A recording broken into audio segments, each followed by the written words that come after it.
Anong klaseng luka-luka to. Nauna na lang sa mobile. Luka-luka tong driver. Ang layo ng inikutan. Yung nakasunod sa kanya na mobile ng mga pulis, umubertik na lang siya dahil sa luka-luka pag niya, pag liko. Dalawang isip yung driver na yun.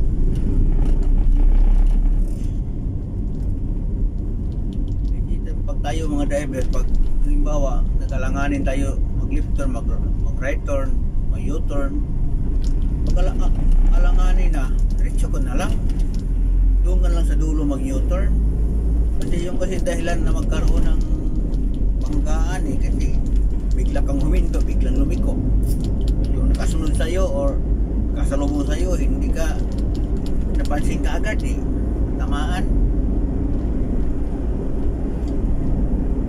Kagaya nung pulis nagsunod, bigla siyang huminto, bigla siyang lumiliko. Akala ng pulis siya tumabi, nung pala bumalik pala sa gitna kay lumiliko. Naunahan na ng pulis, ang bertik na, hindi lang mag-abot.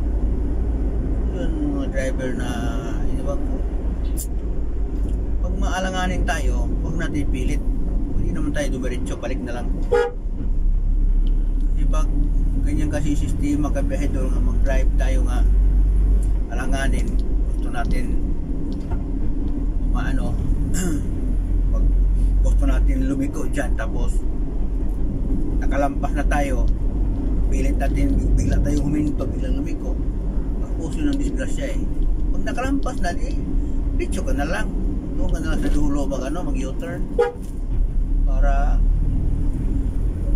hindi makaroon ng disgrasya. Kasi kapag bigla kang huminto kasi, hindi mapansin yung nakasunod, kadisgrasya talaga. Buti lang yung pulis magaling umilag, naka-overtake ka agad. Wala pa talagang pulis ang kalaban mo. Yan mga kapedro, dapat mag-iingat tayo mga driver kasi ang disgrasya walang second chance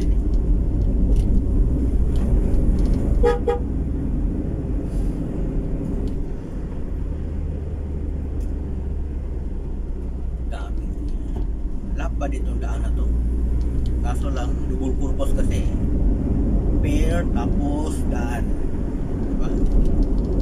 Pair siya